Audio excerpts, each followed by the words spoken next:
You know, Emma, I'm leaving you. Uh-huh. And take my soup with you. I shot back on autopilot, and only then realized what he'd actually said. He was standing in the middle of our kitchen, leaning on an open suitcase like it was a podium, chin up, eyes shining. A man who'd finally made a very serious decision. Seriously, Cole repeated, adjusting the strap on his duffel to look more important. I'm leaving, and I'm sick of your soups. The American Dream, Duluth, Minnesota, Wednesday night. A former minor league hockey star announces to his wife that she bores him and adds a separate verdict on her chicken noodle. I nodded. Got it. He was clearly ready for anything. Tears, screaming, a plate against the wall, but not for me just nodding and not collapsing dramatically on the floor. Emma, are you okay? He asked carefully. Perfect.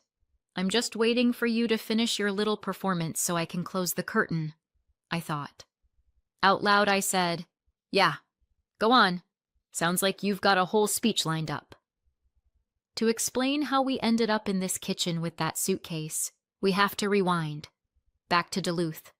Back to snow, ice, and people who for some reason think frozen water is the right surface for every sport and about half of all bad decisions. I was born in a town where the lake is bigger than most people's ambitions, and winter lasts until somebody finally loses it. Duluth, Minnesota. Ice, wind, tourists in the summer, and car wrecks in the winter. My mom is Diane Walker, and for the town she's a hero, not the bakes cookies and hugs everyone kind. My mom is a rescue diver, the person they call when somebody walks out onto the ice with a what could possibly go wrong attitude and finds out. The phone at home could ring any hour. Diane would pick up, listen for maybe 2 seconds, her face would shift, and she'd grab her bag and radio. I'm on a call, she'd toss over her shoulder. I'll be back when I can. Door slam. White wall of snow outside the window. On the kitchen.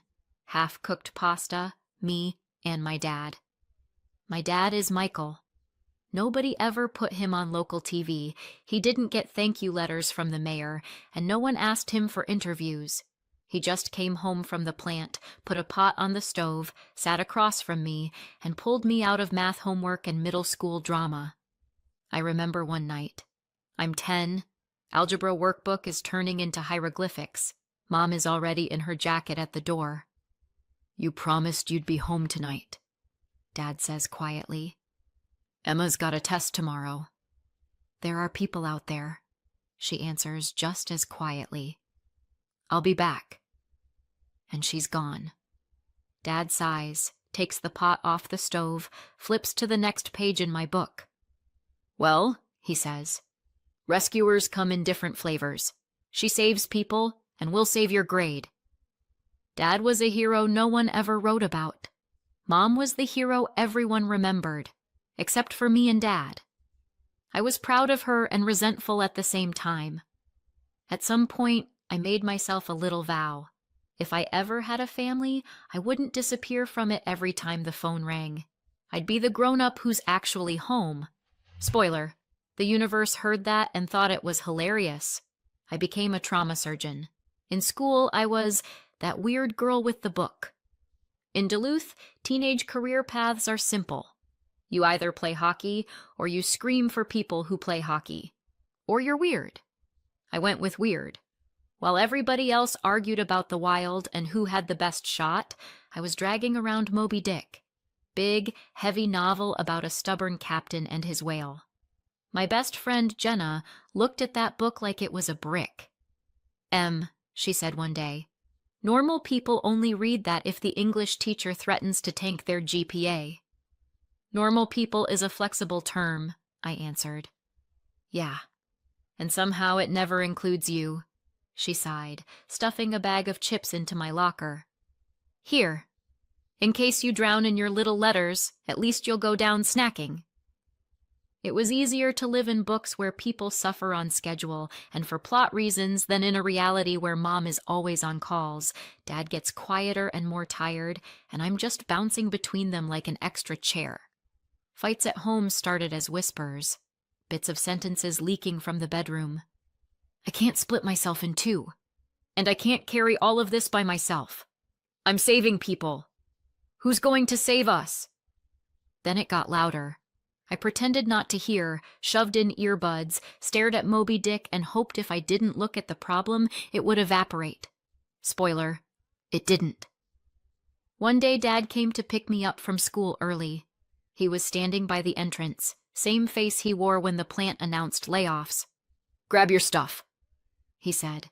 "We need to move." We meant him and me. Mom stayed in the little house with the nice view of the lake and the work phone. We moved to a small apartment in another neighborhood with frayed carpet and a view of the parking lot. Officially, it was just for a while, and this way it's easier with her schedule. Unofficially, the family was done.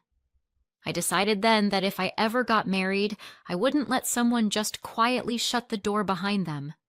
If they left, they'd at least have to say it out loud, and they'd have to hear what I thought about it. Another spoiler, he heard. Dad kept working.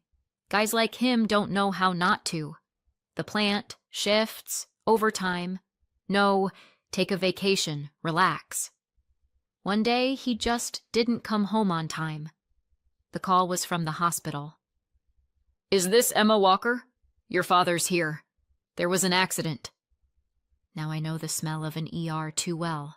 Bleach, vending machine coffee, metal. Back then it was my first time. Dad on a gurney, face gray, a neck brace crooked around his throat. He'd been pinned in some machine on the line. He needed a serious back surgery. Of course he had employer insurance.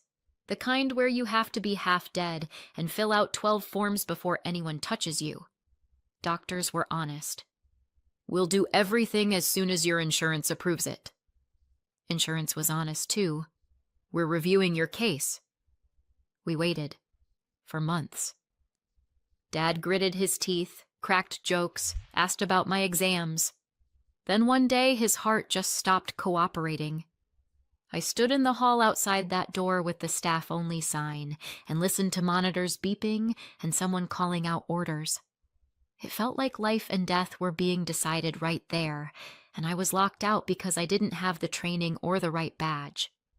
I decided I never wanted to be stuck outside that door again. That's how I finally locked in on medicine. Not go into healthcare. Be the person inside that room. Med school, residency, endless call nights. It all blurred into one long tunnel. I was always chasing life from behind, trying to catch up. Mom would call and tell me about another ice rescue. I'd tell her about exams and a 3-car pileup on the freeway. We both pretended my father was an old movie we'd accidentally left in the playlist. By the time I became a trauma surgeon in the Level 1 Trauma Center in Duluth, I had a degree, a license, student loan debt, and a permanent sleep deficit. A personal life? Not really. I had a schedule. And then one winter night changed everything. Yeah, sometimes the universe likes drama. A winter night in Duluth means snow flying sideways, cars skating down the highway, and our trauma bay turning into a collection point for everyone who thought physics didn't apply to them.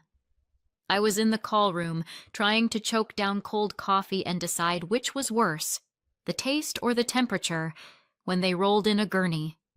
"Male, 29, MVC on ice," the paramedic rattled off. "Suspected major knee injury. Possible spinal involvement. Awake. Cussing." On the stretcher was him, Cole Bennett. Even if you've never watched a minor league game in your life, that look is hard to miss. Tall, shoulders like a billboard, light hair, a little stubble, split eyebrow, and a bruise blooming on his cheekbone. And his eyes, pissed off and scared at the same time.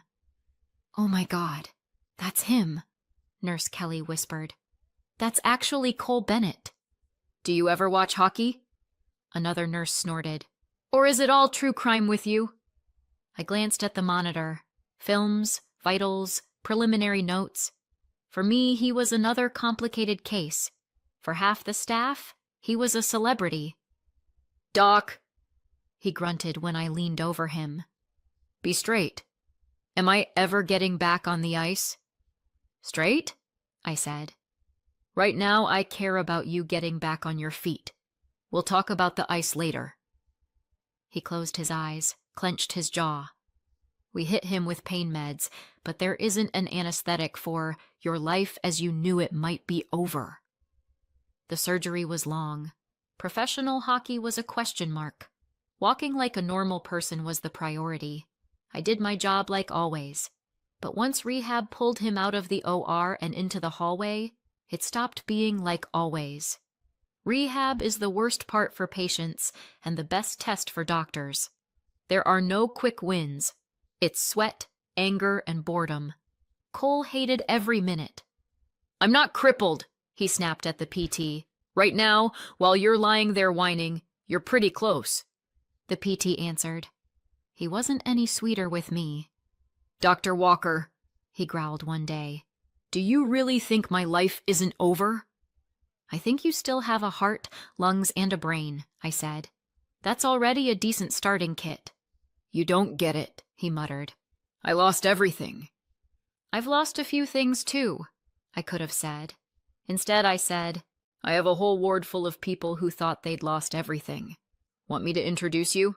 We'll start a club. He stayed mad, pretended not to listen, and then did the exercises anyway. At first out of sheer stubbornness to prove I was underestimating him. Later because he started to believe maybe he could come back from this. The nurses built a whole soap opera around us. He looks at you like that, they whispered. He looks at everyone like that. I waved them off. He's under contract with his own charm. That wasn't true. When the pain eased up, when the swearing turned into sarcasm, and he started making fun of himself, it was hard not to see the actual person under the sports commercial face. Stubborn, funny, terrified. No dating patients is a great rule.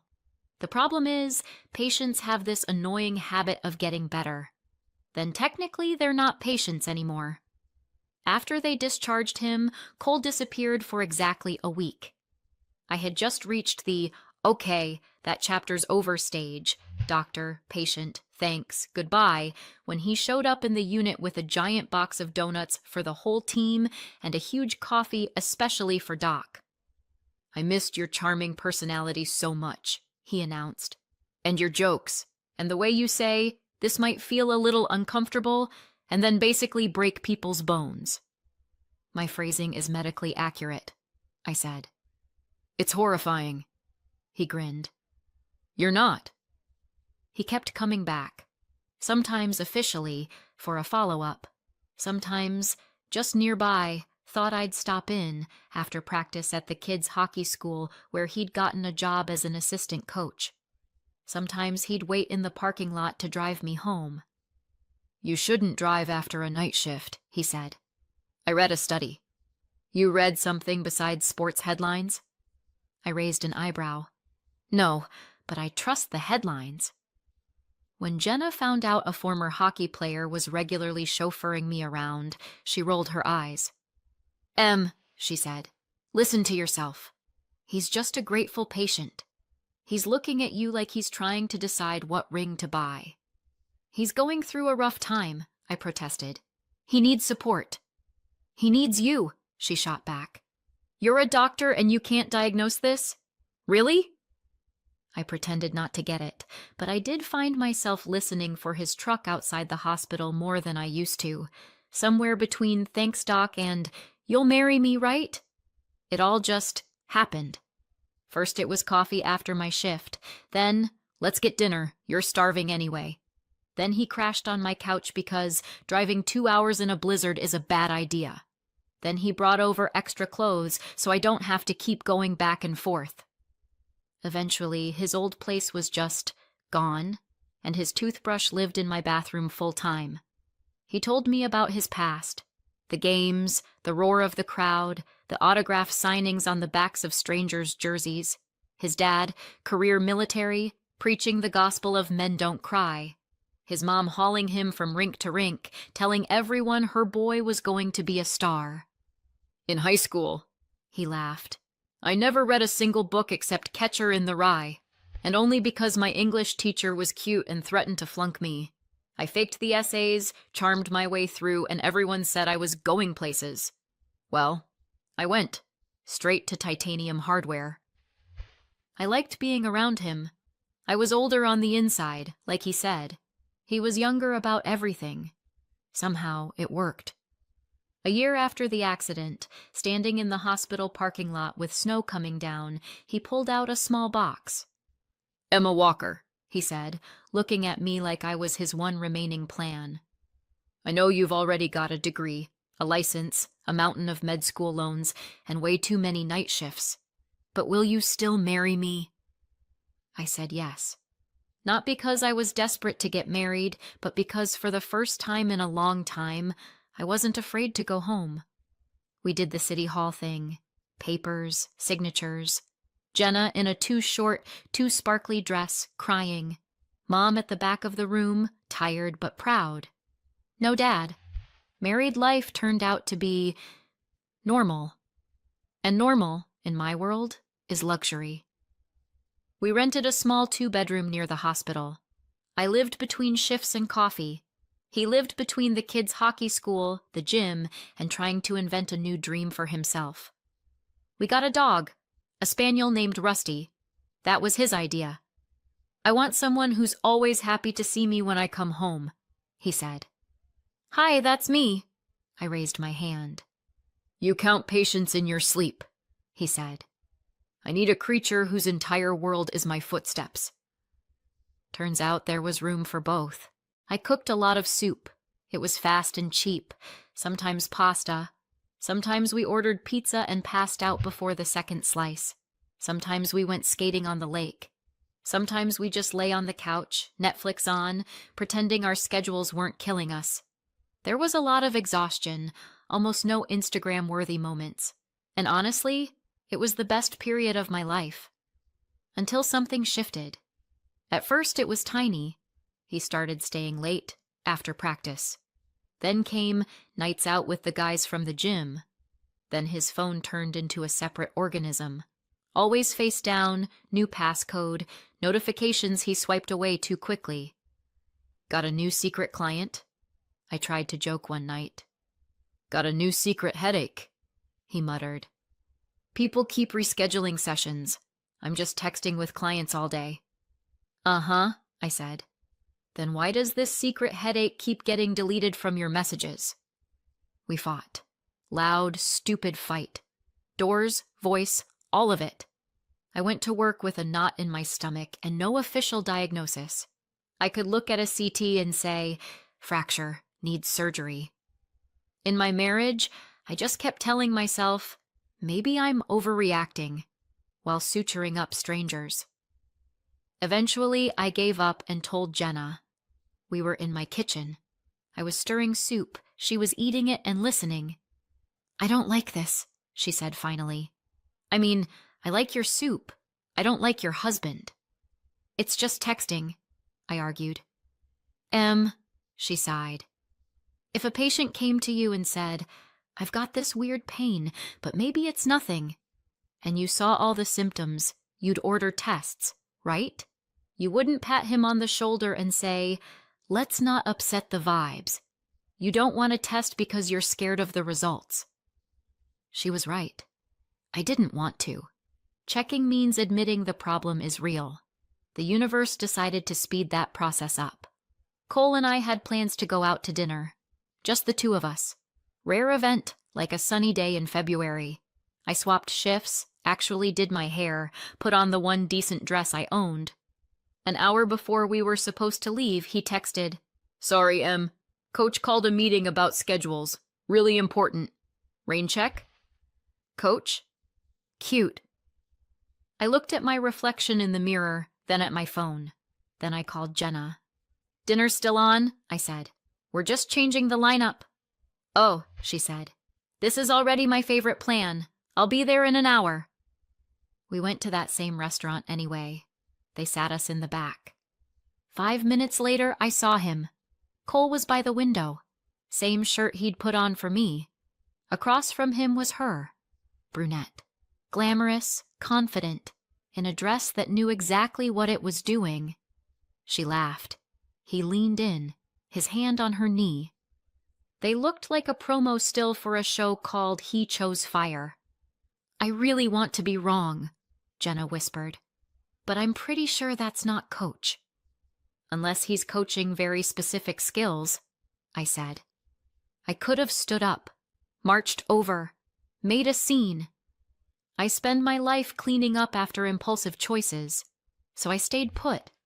We pretended to eat. I watched the way he looked at her, the way he smiled, the way he lit up. At some point, I realized this wasn't some client he texts. This was a whole other life. "What are you going to do?" Jenna asked quietly when we walked out into the cold. "Tonight? Nothing," I said. "Later? We'll see." The decision came the next morning. No melodrama, just like drafting a care plan. I knew her name. Irene. I'd seen it pop up on his phone. I also knew what she liked to be called, Rain, per her Instagram. Standard fitness influencer feed. Gym, selfies, bright lipstick. When Cole went to shower and left his phone on the table, I picked it up. Yeah, it's bad. Yeah, it probably wouldn't hold up in court. I wasn't planning to go to court. I needed facts. And there they were. A month of messages. Jokes about your boring doctor wife. Plans for when everything's sorted out. Pictures I did not need to see. I took a few screenshots. Insurance, but not the kind you bill. Then I opened her contact and texted. "We need to talk, tonight. 8 p.m., same restaurant. Just you and me." "See." Her reply. "Wow, sounds serious. Okay, I'll be there. R." Perfect. Now I just needed a wig, some makeup, and a small crime's worth of nerve. "So you want me to turn you into her?" Jenna asked after I laid it all out. "I want him to say everything out loud," I said. "All the stuff he tells her about us. No, it wasn't what you think. I want the uncensored version. And for that, he has to believe he's not talking to me." Jenna opened her makeup kit like a magician opening a trunk. "All right, dark hair, eyeliner, big lips, heels," she listed, scrolling through Irene's Instagram. "Don't tell me you expect to actually wear this." "I do," I sighed. "Fine. I've waited my whole life to put you in heels higher than 1.5 inches. Today is my Super Bowl." She straightened and curled my hair, twisted it into something that looked like Rain's photos. Foundation, contour, highlight, eyebrows from scratch. Eyeliner sharp enough to kill, mascara in 3 layers. She dug a black dress out of my closet and cinched it until I rediscovered my waist. "Hello, Rain," she said, stepping back. "You are officially the type of woman your husband stares at after hours." I looked in the mirror and, honestly, scared myself a little. "If I fall in these shoes," I muttered, "you're scraping me off the floor." "If you fall, we'll pretend you're drunk," Jenna said. "It'll just add realism." At 8 on the dot, I was at that same restaurant. Dim light, music, my heart beating way too fast. I picked a table in the shadows, back to the door so I wouldn't see him until he was right there. He was on time. He saw me. Well, saw her, and lit up. That smile used to melt half the nurses on our floor. "Rain," he said, coming up to the table. Not a flicker of doubt. No double take. Instagram hair, tight dress, and whatever he wanted to see did all the work for his brain.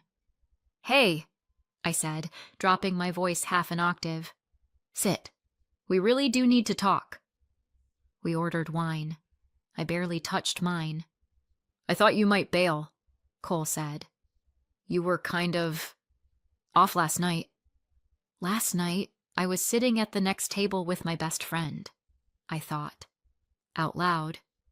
"I'm not interested in being your side entertainment," I said. "I don't want to be the fun one while you go home to your doctor wife." He leaned in.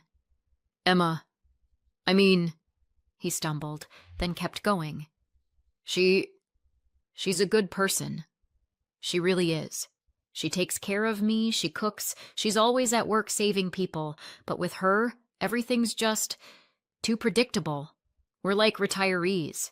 I come home, there's soup, there's Netflix, we fall asleep. I'm not ready to die in that routine. I mentally took notes.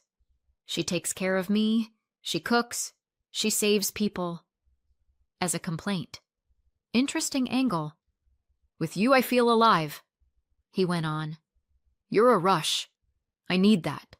I need fire, not endless chicken broth. I almost laughed. My hand shook instead. So let's be adults, I said. I'm not okay with being your fire on the side while you live your real life with someone else. I'm not your day off. Either you're actually with me or you're not. Move in with me. Leave her. Or we end this right here. He leaned back. You could see the wheels turning. Not for long, though. I've been thinking about that for a while, he said. Honestly, I can't keep doing this. I'll talk to her. Tonight. Tell her the truth. You're right. This isn't fair to either of you. If I'd had a cliché bingo card, I'd have yelled bingo on the spot. Okay, I nodded. Then we'll talk when you've done it. He paid, kissed me on the cheek. I came dangerously close to ripping his head off, and left. I sat there a few more minutes to get my heart rate under control, then went home. At home, I washed off the fake face, peeled off the heels, pulled on my stretched-out sweatpants and t-shirt. Back to being Emma, the real one. I sat in the kitchen, poured myself some tea, put my phone on the table, and waited. Sometime after 9, the door slammed. Cole walked in with the look of someone heading into a doctor's office for test results. This is going to hurt, but it's the right thing.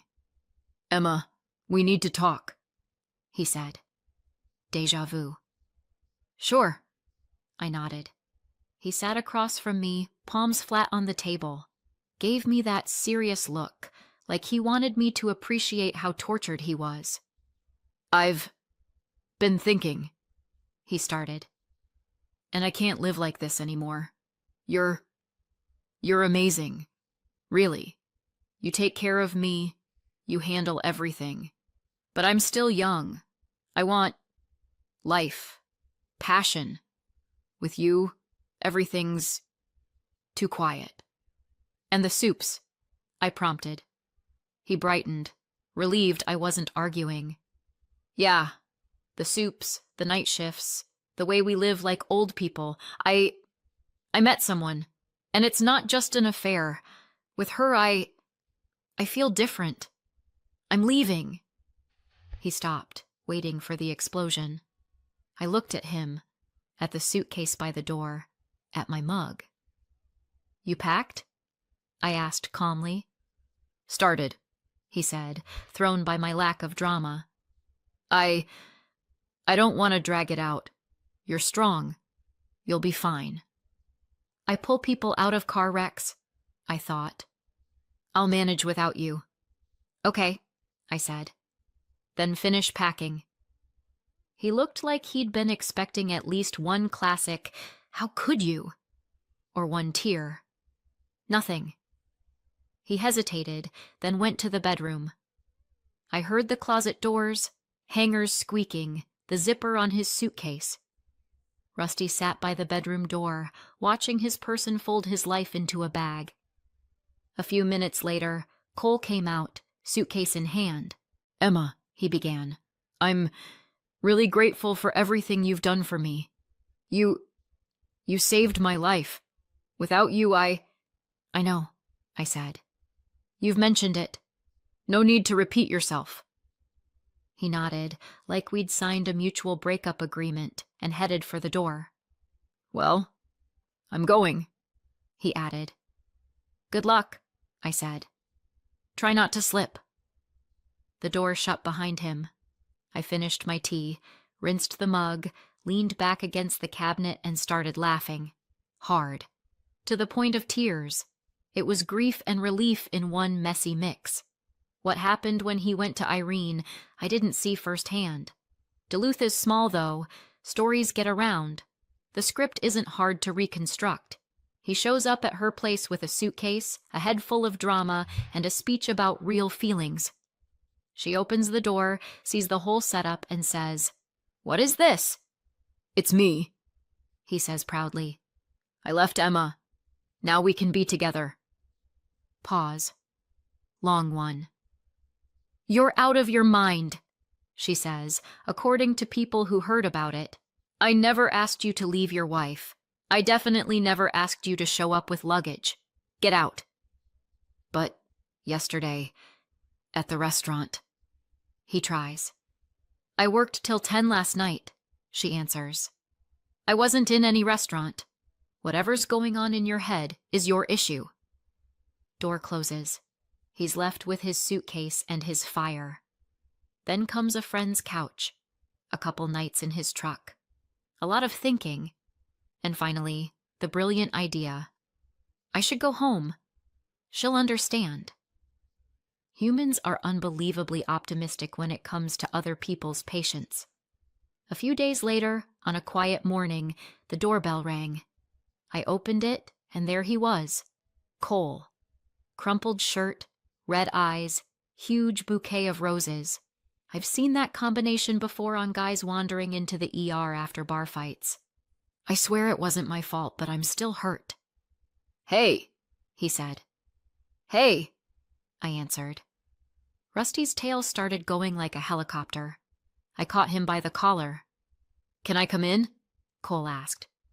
"You can stand there," I said. "It's more convenient." He held out the flowers. I took them and set them down on the little cabinet. "I was an idiot," he started. "I don't know what got into me. This whole thing with Irene. It was a mistake.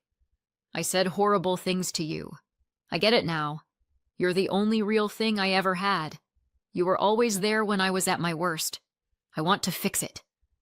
"You want to come back?" I asked. "Yeah," he said quickly.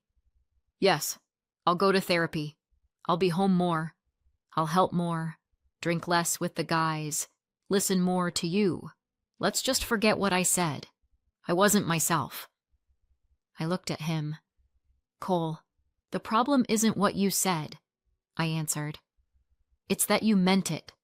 Sober. For a long time. You finally just said it out loud." He opened his mouth, but I kept going. "You chose fire.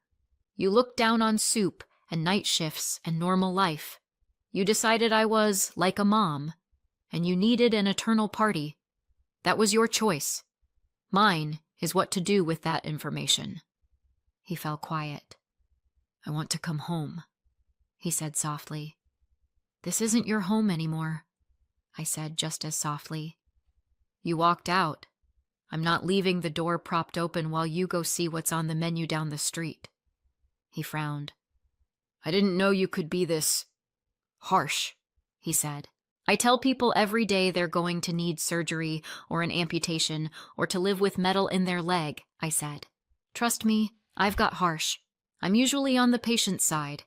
This time, I'm on mine."